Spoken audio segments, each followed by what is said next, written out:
dañu sant yàlla c'est vrai que au départ ñëpp amoon nañ beaucoup de difficultés di yaakaar ne dinañ bëri ay jafe-jafe yu ñu identifier mais Dieu merci bi ñu defee la situation dans tout le département ci période bii ñu lay wax tout se passe très bien parce que aussi am nañ beaucoup de niveaux d'évaluation 8h30 on devrait faire une évaluation par rapport ak démarrage bi et à 8h30 pratiquement on a eu 99,7% de taux de démarrage ce qui veut dire que effectivement démarrage bi baax na à 11h30 am nañ beneen évaluation taux de participation la boobu excès gun ci mais incha allah on va l'évaluer pour voir taux de participation bi fu mu toll pour mën a informer parce que comme ni ngeen ko xamee observation bi dafa am benn structure de prise de décision bu nekk au niveau national nit ñi ñu ngi collecter information ndax ñaari système la am na ñoo xam ne dañoo fixe am na ñoo xam ne dañoo mobile ñi fixe dañuy envoyer des informations systématiques via benn système bu ñu mettre en place à travers ak ay SMS ña ca kaw di jël ay décisions di informer opinion bi di waxtaan ak autorités yi mais ni ñu ko gisee pratiquement on constate que tout se passe très bien en tout cas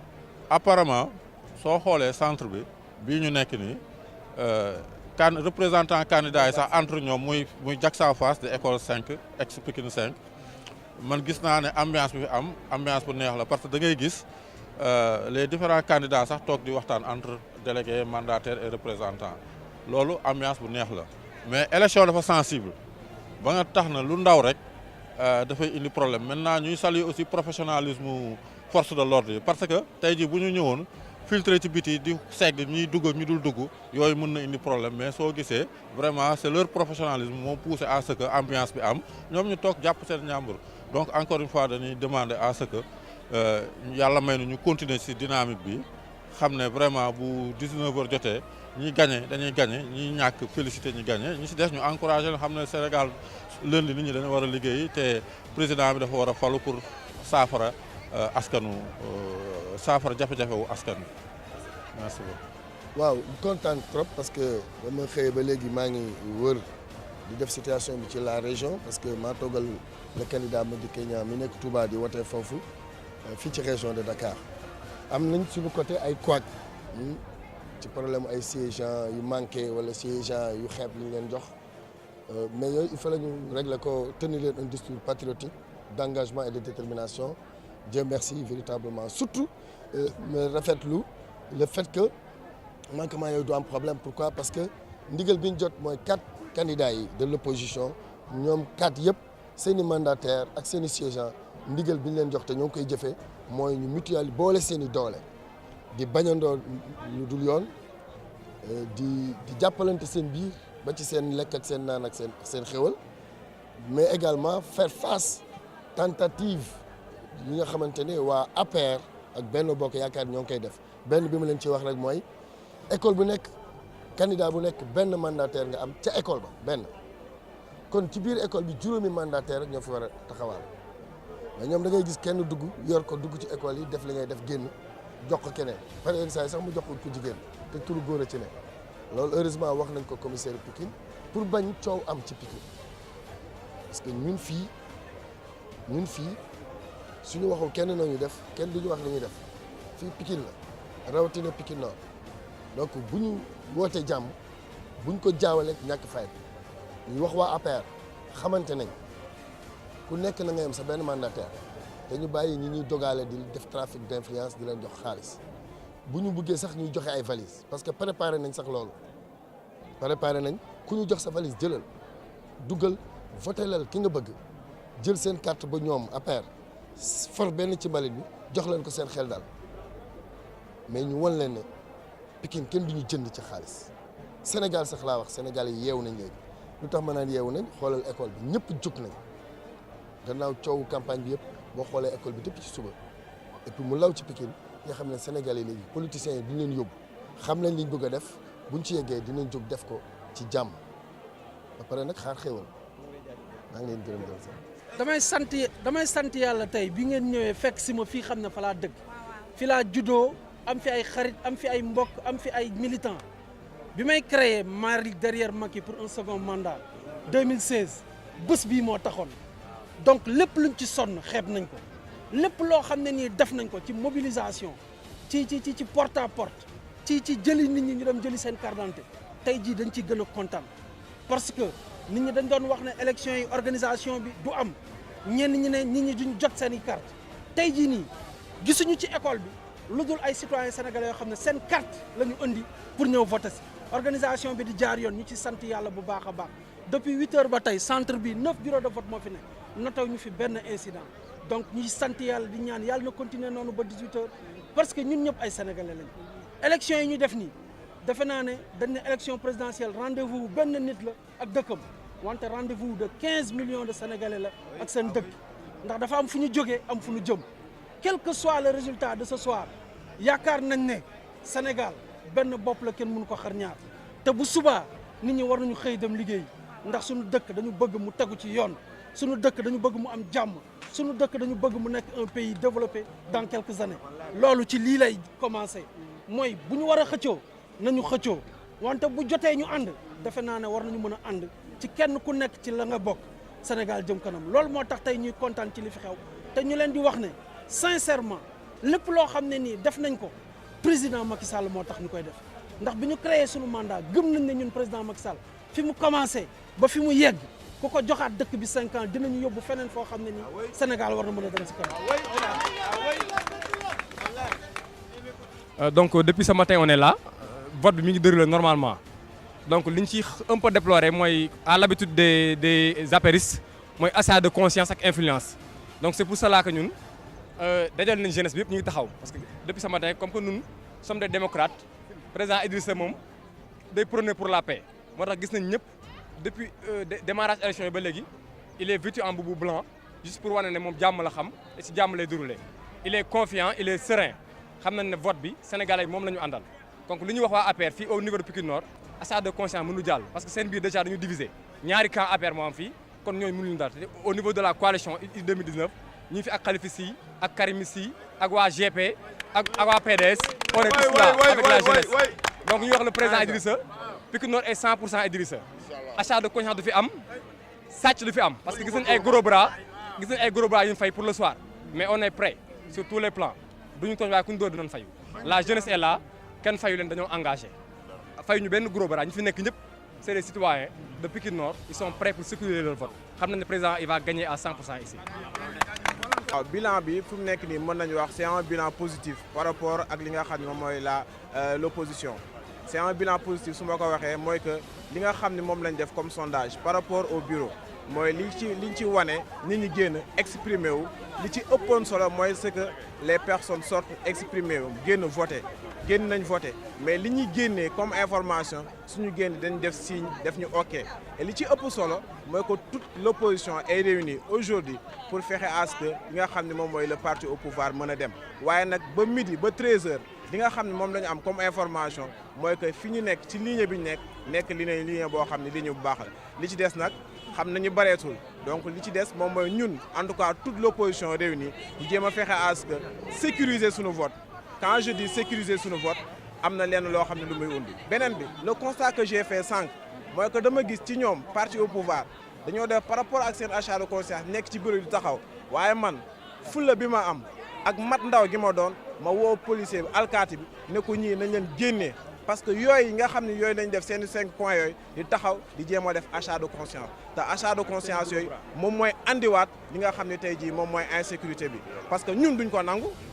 ku ñu xam ni suñu fit xam ni suñu fulla xam ni suñu fayda alors loolu moo taxoon tey jii ñu génne ko mais dans le cadre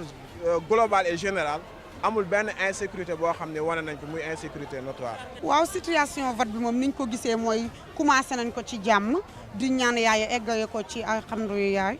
waaw. tey comparé ak yeneen vote yi nga xam ne jotoon na am fii Sénégal boo doon def bilan bi lan nga wax. waaw tey moom ñëpp a xëy kontaan parce que tey ji defe naa yi ñu doon wax si kii bi nu mu tuddati sax yi ñu doon wax ci maanaam. président Macky Sall yi ni mu ko yombalee nit ñi yooyu moo tax ñëpp a xëy kontaan parce que tey ku dem voter amoo benn jafe-jafe da nga xëy dem voter si jàmm génn si jàmm sonnoo ci carte te tey damaa gëm ne tey damaa gëm ne tey 18h yëpp day yee deuxième mandat bi day yee ci président Macky Sall parce que xam nañ ne liggéey na fi yoo xam ne amuy opposition waaw yooyu moom xam naa ko parce que tey ku xam école 9 tey dugg école 9 war nga xam ne waa APR responsable APR yi nekk école 9 yëpp àndandoo nañ takkutoo doon benn dank liggéey bu doy waar kon tey dañoo yafet njot parce que ya fi amoon amatu fi Amadou Diallo moo fi nekkoon te tey jii ñun gëm nañ ne ñun APR liggéey nañ yoo xam ne ci Pikine Nord ñun Pikine Nord moo ñu amee njukkay waaye président Macky Sall defal na yëpp waa Pikine Nord waaw desee yu doy waa Pikine Nord te tey gëm naa ne 18h dañuy yu xondam école 9 ñun waaw di woote ak nit ñi gën a jàmmoo parce que bu ngoon jotee ñun ñëpp ñooy àndaat des ci commune bi kon ñu ngi woote paix di woote jàmm ak sayam ñu def ko ci jàmm ku gagné ñu xam ne suñu borom moom ya jox ndam yi mu jeex te président Macky Sall nag damaa gëm ne day gagné parce que da ko fee liggéey da koo liggéey ci Sénégal liggéey ko diaspora tamit macha allah liggéey na ko bu baax ñuy ñaan suñu borom defal ñu ndam gu sedd guyu su 18h jotee ñu feete ko ñun waa école 9. stratégie bi mooy comme ni ma waxee bala ñuy wax ma delluwaat ci ñun dañu nekk ci biir population yi juddoo fi yaroo fi dégg nga ñun du ñu ay doxandem de bugguma désigner kenn quoi am na ñuy wax ay maire am na ñoo xam ne jàng moo leen fi indi. Le maire vous défie en tout cas. dégg nga maire bi suma rakk la bu nekkee maire fii Pikine yëpp xam nañ ne man maa tax Mamadou Mbengue moo tax mu njëkk a nekk maire. wax ku dëkk Pikine xam ne ak moom ak ñi farandoom xam nañ ne bu ne déggee maire man maa tax. moom bu ne dina gagné parce que sama ginnaaw la nekkoon ma koy tettee ba yóbbu ko foofu dégg nga moom nu mu mën a gagné moom lamiñ rek la yore division bu amoon mairie bi comme ni ko mais Niass la waxee madame Mbacké ak Ami Koïta mais loolu la rek division la woon au sein de l'APR division boobu jeex na parce que fii président Macky Sall moo soxla président Macky Sall bu soxlaa rek nga xam ne gaynde yëpp dañuy taxaw gagné donc fii man de wóor na ma ne fii muy Darou muy école 9 ak yeneen yëpp centre yëpp dañuy gagné largement te résultat yi bu génnee 6 heures di nga ko gis dégg nga voilà merci. Bon, finalité, je pense qu'aujourd'hui notre programme c'est quelque chose qui est très très clair, on ne va pas revenir là-dessus. D'ailleurs même on est dans un centre de vote et nous on nous connaît sur ce qu'on appelle l'éthique, on ne va pas se permettre de parler de notre programme ou bien sur les enjeux ou bien la finalité de ce qu'on va faire demain ou après-demain. On va se limiter tout simplement de constater comment se déroulent les élections et aussi dénoncer certains actes que nous déplorons vraiment. Bon, les actes que nous déplorons, c'est rien d'autre que par exemple des personnes qui se disent responsables et qui font partie de la mouvance présidentielle, qui sont en train d'être dehors, de faire ce qu'on appelle de la propagande, de l'achat de conscience et ce qu'on appelle de la déviance. Et j'entends même par des ouï-dire que nous allons vérifier après, qu'il y a la présence de gros bras pour ce qu'on appelle essayer de saboter au moment du dépouillement. Mais nous allons vérifier ça et prendre les mesures qui s'imposent. Le message à l'endroit de la jeunesse sénégalaise, c'est tout simplement que nous sommes à un tournant important de notre vie. Il s'agit de Sénégal, de choisir pour notre pays commun, le Sénégal, le bien commun que nous avons, de décider qui sera le futur président de ce pays, qui va nous sortir ce qu'on appelle de cette éducation qui n'avance pas, de la précarité qui existe dans les vies, de l'inondation. La liste, elle est longue. Donc c'est un tournant très important. Et je pense qu'aujourd'hui, quoi qu'il puisse être, quel que soit le camp que vous militez, je pense qu'on peut faire ça en toute citoyenneté, dans la démocratie et dans la paix et aussi dans le calme. Merci beaucoup à vous. Alors donc di wax rek ne vote bi depuis ce matin ñoo ngi ci donc boo xoolee aussi difficulté yi ñu fi am yu gën a bëri mooy dafa am ñoo xamante ni fii la ñu waroon a voter mais dañu ñëw ba fii il s'est trouvé que ñu ne leen seen lieu de vote nekkatul fii déplacé nañ ko mu nekk lu métti loo nga xamante ni vraiment depuis ce matin ñoo ngi jànkonte ak difficulté yooyu te vraiment c'est des difficultés yoo xam ne vraiment war nañ ko corriger nu mu gën a gaawee parce que nit ñi aussi mënuñu xëy le matin bàyyi seen kër yi depuis ce matin ñëw fii di rang ba heure bi nii ñu ne la fi ngay sa lieu de vote changé nañ ko te nga dëkk Pikine Nord yaroo Pikine Nord juddoo Pikine Nord dafa métti quoi donc vraiment ñoo ngi koy déplorer di ko déplorer bu dafa ñaaw quoi c'est pas vraiment joli donc bi ci des moom mooy pour la situation pour à la pause bureau 1 bi ñu ngi ci 567 inscrits on est à 310 votants bureau 2 bi ñoo ngi ci 570 inscrits ñu ngi ci 276 votants bureau 3 bi ñu ngi ci 572 inscrits ñu ngi ci 317 votants donc soo xoolee on est à 50% des votes mais mënoon na gën yokku nii parce que ñu bëri dañ leen rejeté ce matin mu nekk loo nga xamante ni vraiment c'est à déplorer et que vraiment bu ñu ko mënee corriger le plus rapidement possible ba nañ ko def. ginnaaw bu ñuy jógee ci campagne électorale bi nga xam ne moom lañ jógee nii te yàlla defal ñu ci jàmm te yàlla def mu am ay rëq-rëq di ñaan képp koo xam ne am na ci jafe-jafe yàlla na yàlla may wér képp koo xam ne yàlla def na nga génn nga ñàkk sa bakkan yàlla na la yàlla yóbbu ci àjjana yu kawe ya ndax lépp nag wax dëgg yàlla Sénégal ndam li du génn Sénégal nañu xam ne ndam li Sénégal lay resté wax dëgg yàlla te nañu yéenante jàmm am na yenn yoo xam ne tax bu ko nit di def dañuy xalaat ni xëy na am na lu làqu ci ginnaaw bu dee ndamal réew mi rek moo la soxal defe naa ne di nga mën a def sa devoir citoyen ci jàmm yàlla def li nga xam ne moom ki yàlla jox ndam li ñun ñëpp ñu ànd ci c'est l'essentiel mais beneen bi muy élection yi nga xam ne moom lañ commencé tey ba tey ji si suba ba léegi ñu ngi coordonné département bi di ñaan yàlla li nga xam ne moom mooy jafe-jafe yu ndaw yi ci am mu am na nit nañu xam ne nit amul prix surtout ça am na ñoo xam ne ñu ngi def ay achat de conscience di ñëw di leen jox yenn weccat yi wax dëgg yàlla loo xam ne dundalul nit benn fan buñ la ko joxelee pour juróomi at wax dëgg yàlla war ngaa xoolaat sa bopp nañu xam suñu bopp li nga xam ne mooy suñu carte bi nañu xam ne du loo xam ne dañ koy caaxaane buñ ko jël nañ ko jox ñi ko jar